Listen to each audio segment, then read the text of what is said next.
They were just two sisters at an airport, excited, smiling, ready to fly. No trouble, no mistake. Yet in an instant, everything changed.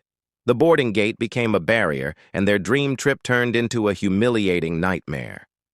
Strangers stared, whispers spread, and fear crept in. Why were they singled out? Why them?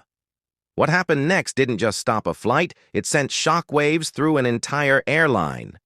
And it all began with a single phone call no one saw coming.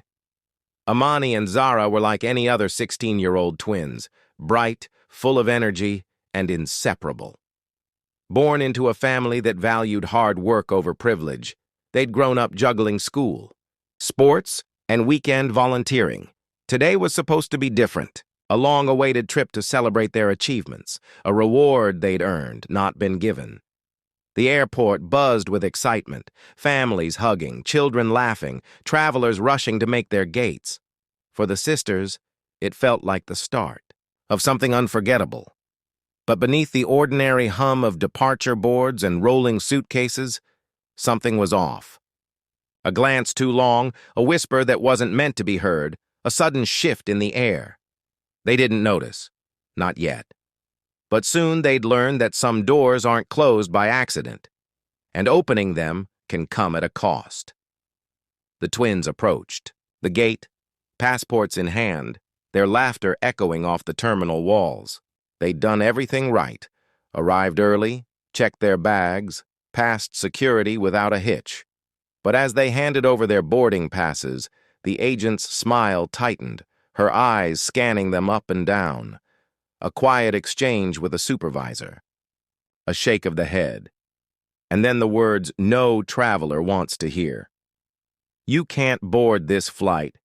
Confusion hit first, then embarrassment, then the sharp sting of something colder, something uglier.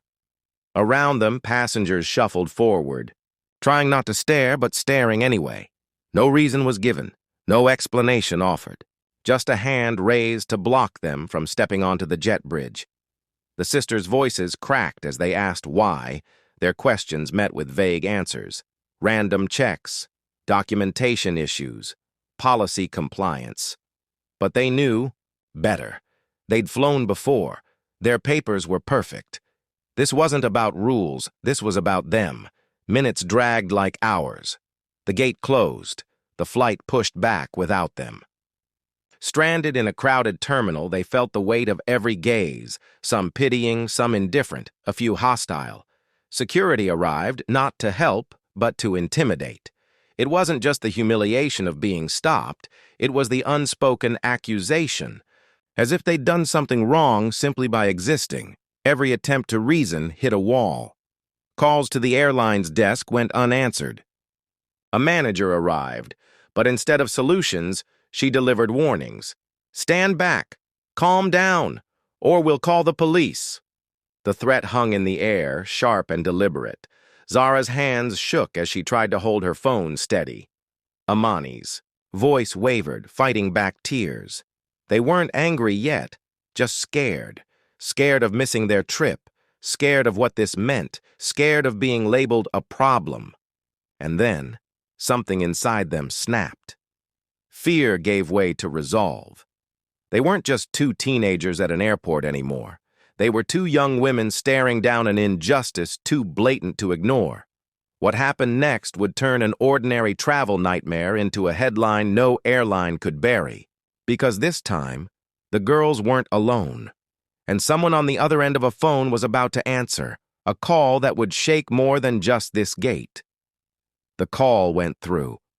Amani's trembling fingers gripped the phone as Zara whispered, "What if he doesn't answer?" But he did, and the world shifted in seconds. Their father wasn't just any dad pacing a living room miles away. He was a CEO who knew exactly which strings to pull, and whose voice could turn polite dismissals into corporate emergencies. While the girls tried to steady their breathing, the scene at the gate spiraled. Security closed in, not to protect them, but to silence them. Passengers murmured, phones recording now, catching every word, every glance dripping with condescension.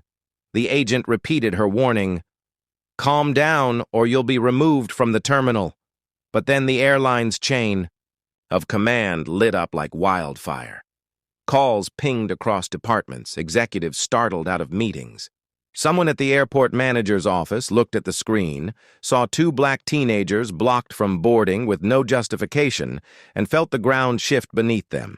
Within minutes, flights across the terminal were placed on hold. Gates frozen. Crew scrambling for explanations no one could give. The humiliation that had been aimed at the sisters was now ricocheting through an entire airline. The girls still didn't know what was happening behind the scenes. All they felt was the fear, the possibility of being dragged out, detained, branded as disruptive. But somewhere above them, power was moving. And when power moves, walls crumble fast. What happened next would make headlines, spark debates, and leave a stain no PR statement could wash away. The people who had stood in their way were about to realize just how costly their random check had become. And as the airport loudspeakers crackled with sudden flight delays, one thought cut through the chaos. This wasn't just about two sisters missing a plane. It was about who gets to move freely and who gets stopped cold. By the time the dust settled, the gate agents were gone, the security detail dismissed, and the twins were escorted onto a private flight. Not an apology at the counter, not a voucher slipped across the desk, a full-scale reversal forced from the very top. Their father's call had grounded flights, triggered an internal investigation, and sent executives scrambling to explain how two teenagers with valid tickets became targets of policy. For Amani and Zara, the trip went on, but not as planned. The laughter on the plane was quieter now, the excitement muted by something heavier. They'd won the battle that day, but the victory felt hollow. Because what if they hadn't had a father with power on speed dial? What happens to the girls who don't? The story spread quickly, shared, reposted, debated on the news. Some people called it justice, others called it privilege. But no one could deny the truth at its core. Discrimination doesn't wait for headlines. It happens quietly, in terminals and classrooms, in office lobbies and neighborhood streets, until someone forces the world to look. Amani and Zara didn't ask to be symbols, but they became a reminder that racism isn't always shouted. It's often whispered through random checks, standard procedures, and company policy.